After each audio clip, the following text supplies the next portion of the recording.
Emily Hart was a journalist with a reputation for investigating the supernatural. Her latest assignment seemed like it would be another story about local legends. But the mysterious letter she received from an anonymous source promised something much darker. The letter was old and yellowed, with handwriting that seemed almost to bleed off the page. It spoke of a forgotten asylum deep in the woods, a place where the darkest secrets were buried, and where the souls of the lost still wandered. The asylum had been abandoned for decades, its name erased from history and its location known only to a few. Intrigued and driven by her desire for a compelling story, Emily decided to investigate. She packed her gear, a flashlight, a camera, a tape recorder, and some basic supplies. The journey would be treacherous, but she was determined to uncover the truth. Emily drove through the forest, the sun dipping below the horizon as darkness began to encroach. The road, which had been barely a path through the trees, soon vanished entirely. She relied on her GPS and the directions in the letter to guide her. As she ventured deeper into the woods, the air grew colder, and the trees seemed to close in around her.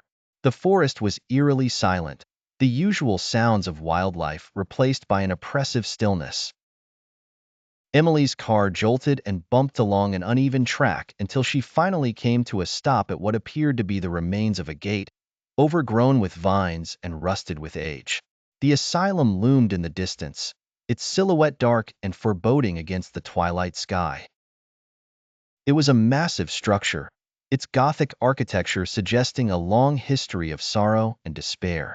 Emily approached the asylum cautiously.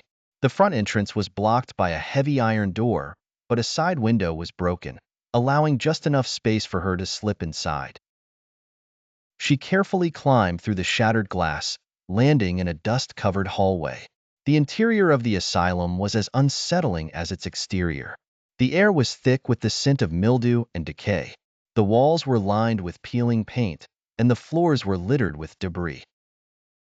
Broken furniture and abandoned medical equipment were strewn about, evidence of the once bustling institution now left to rot. Emily's flashlight beam cut through the darkness, revealing faded signs of the asylum's former life: isolation ward, treatment rooms, and administrative offices.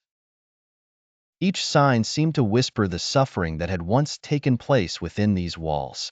As Emily explored the asylum, she felt a creeping sense of unease. She started recording her observations, her voice trembling slightly. The further she ventured, the more she felt as if she were being watched. In one of the treatment rooms, she found old patient records and unsettling photographs. The images depicted people in various states of distress, their eyes wide with fear. Among the records was a name she recognized from the letter: Dr. Victor Blackwood, the asylum's head physician, known for his controversial and brutal methods. Emily's investigation led her to the basement, where she discovered a series of locked cells. The air was thick with an oppressive energy, and the temperature dropped significantly. She could hear faint whispers and scratching noises emanating from the darkness beyond the cells. As Emily explored the basement, she found a hidden door leading to an underground labyrinth. The walls were covered in strange symbols and writings, suggesting a ritualistic purpose. Her flashlight flickered as she descended deeper into the labyrinth, the whispers growing louder. In the heart of the labyrinth, Emily stumbled upon a ritual chamber. The room was adorned with occult symbols and old, blood-stained altars. The air was filled with a sense of malevolent presence. Her flashlight revealed an old journal on one of the altars, its pages detailing Dr. Blackwood's experiments with the supernatural.